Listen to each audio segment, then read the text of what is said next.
Hoje é terça-feira, muito bom dia para você que já está comigo aqui no canal do Lessa para ficar muito bem informado sobre Fluminense. E amanhã, não sei se você está lembrando, mas amanhã tem Copa Libertadores. Amanhã tem quartas de final de Copa Libertadores no Maracanã, Fluminense e Atlético Mineiro. Não dá nem para respirar. Mal deu para digerir a derrota no último domingo. E hoje no CT Calçachilho, o técnico Mano Menezes vai definir o time titular para esse jogo. Será que o Mano vai fazer alguma mudança? Será que ele vai repetir a escalação? Vai ser um dia muito importante hoje no CT. E a gente vai falar aqui neste vídeo, além de algumas informações importantes aqui para vocês, sobre uma sequência que pode ser muito decisiva para esse restante da temporada. Uma prova de fogo, mais uma, eu diria, definitiva para o trabalho de Mano Menezes. Após iniciar ali uma reação, consolidar essa reação, tirar o Fluminense da zona do rebaixamento, agora teremos um mata-mata de Libertadores e jogos que podem ou afastar o clube dessa chance de rebaixamento ou voltar para o Z4, seria absolutamente desesperador. Então vai ser uma sequência extremamente relevante e que pode definir muita coisa daqui em diante. Tem um número interessante que o GE publicou uma matéria ontem, trazendo um número que é um tanto quanto alarmante ou não, dependendo do ponto de vista de cada um, que é sobre os confrontos diretos que o Fluminense terá até o final do campeonato. Contra os times que estão brigando ali na zona do rebaixamento. Serão 5. Isso é muita coisa, pela quantidade de jogos restantes. É bastante coisa. Então, e também por isso eu estou falando que depois de ler essa matéria, isso se intensificou ainda mais na minha cabeça, porque são jogos que podem te tirar de uma vez por todas dessa briga ou podem te colocar ainda mais lá. E o retrospecto, olha só, 22%.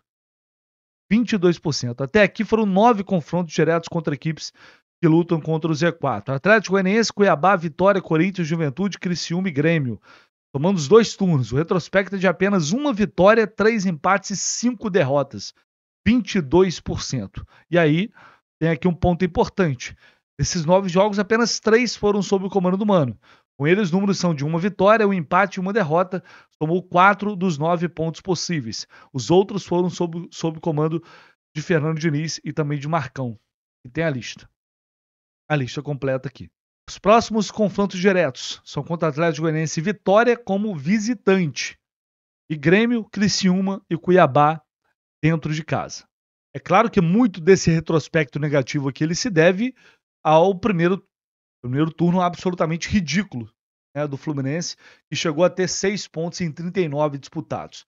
Então isso joga o aproveitamento lá para baixo, evidente. Mas já para entrar nesse assunto de uma vez por todas, eu vou te pedir aquele lembrete de sempre, né? Lembrete 0800, uma ação que não custa nada, você deixar aqui no botãozinho do like, se você puder deixar o seu like, se você gostar no vídeo. Se você não gostar, pode dar o dislike também, não tem problema. Pode deixar seu comentário e se inscreva se você quer ficar por dentro sempre de tudo que acontece no Fluminense. Se inscreva aqui no canal, porque isso também, evidentemente, é muito importante. Quando eu falo que o Mano vai ter uma prova ou provas de fogo a partir de agora, que podem definir o trabalho dele como bom, ruim ou péssimo, que podem definir o futuro do Fluminense. Não é exagero nenhum dizer isso. A gente já falou muito sobre a semana passada como era importante vencer o Juventude para ter pelo menos um respiro. E agora não há respiro. Amanhã é uma decisão. Por mais que eu sei que tem gente que pensa, mas não adianta pensar nisso agora, a realidade é fugir do rebaixamento. Gente, é quarta de final de Libertadores. Não tem como não pensar. A questão é se o time vai ter fôlego para sustentar as duas coisas, porque final de semana tem um clássico pela frente. E depois tem esses confrontos diretos que a gente falou aqui agora. Cada jogo desse vai ser uma decisão. Cada jogo vai ser uma decisão.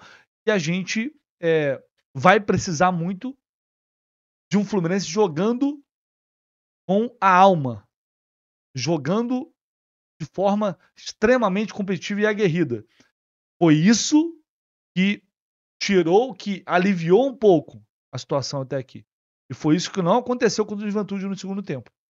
Por isso eu falei no vídeo de ontem que sirva de exemplo, para que não mais se repita, porque a gente já está cansado de atuações como aquela do segundo tempo. Esses jogos podem fazer a gente ir lá para cima, pode fazer a gente sonhar com uma semifinal, estar numa semifinal.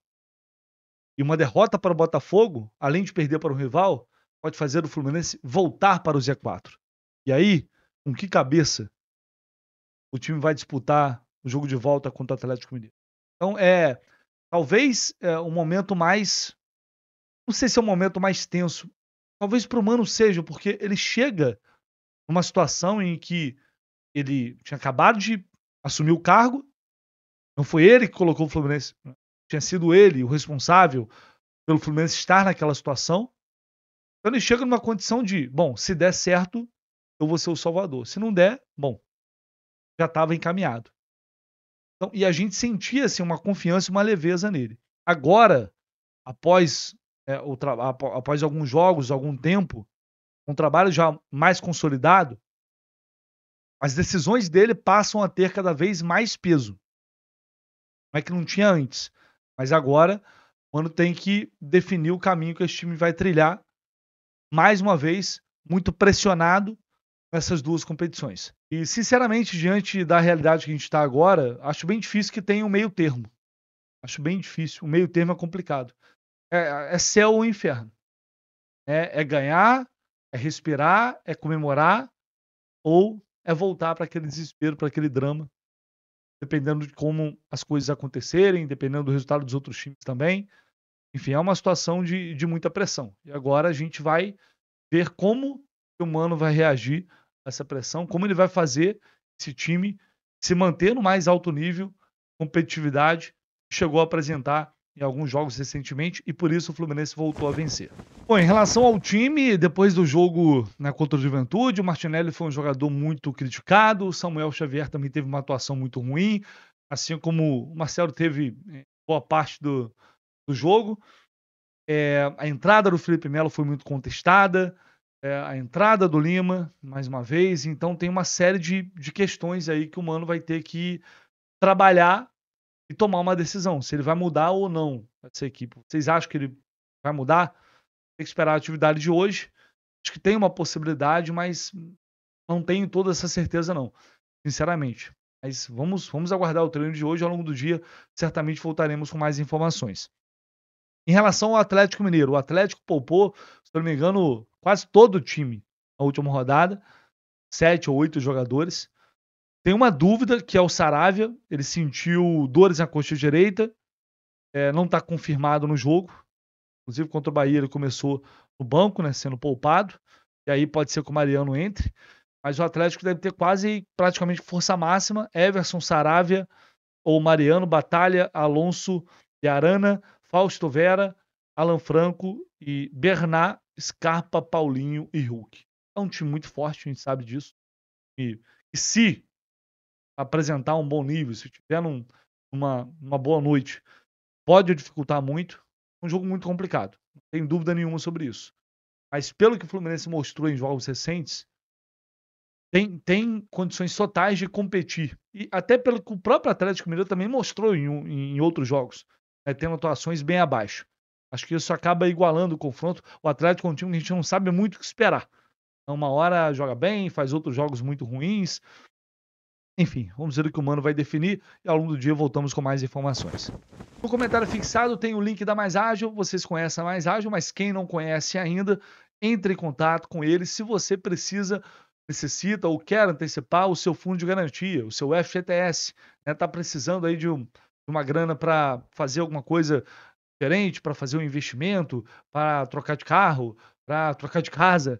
Não sei qual é a sua necessidade, mas a Mais Ágil tem uma equipe lá pronta para te atender e te auxiliar, passar o passo a passo, detalhes, os valores envolvidos. Entre em contato com a Mais Ágil se você quer antecipar o seu FGTS. Eles fazem isso muito rapidamente para você. Mais Ágil não está só no nome não, Mais Ágil é porque é Mais Ágil mesmo. Vamos fechar com essa notícia aqui, olha só, tá no site da ESPN, apuração da ESPN, o árbitro de Fluminense e São Paulo foi denunciado pelo STJD por descumprir regra regras do futebol. Olha só a situação.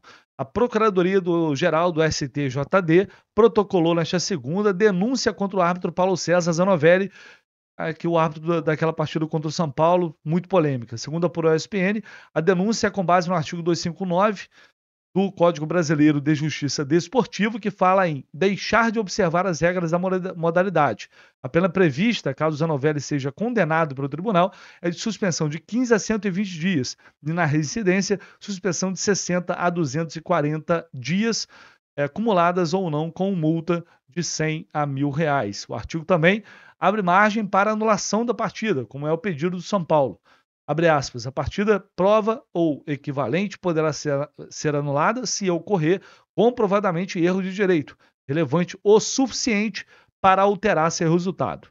Importante esse final aí. A denúncia não tem necessariamente relação com o pedido de anulação do Clube Paulista, feito de maneira separada. É possível, porém, que os julgamentos do mérito da questão e também da conduta do árbitro aconteçam juntos.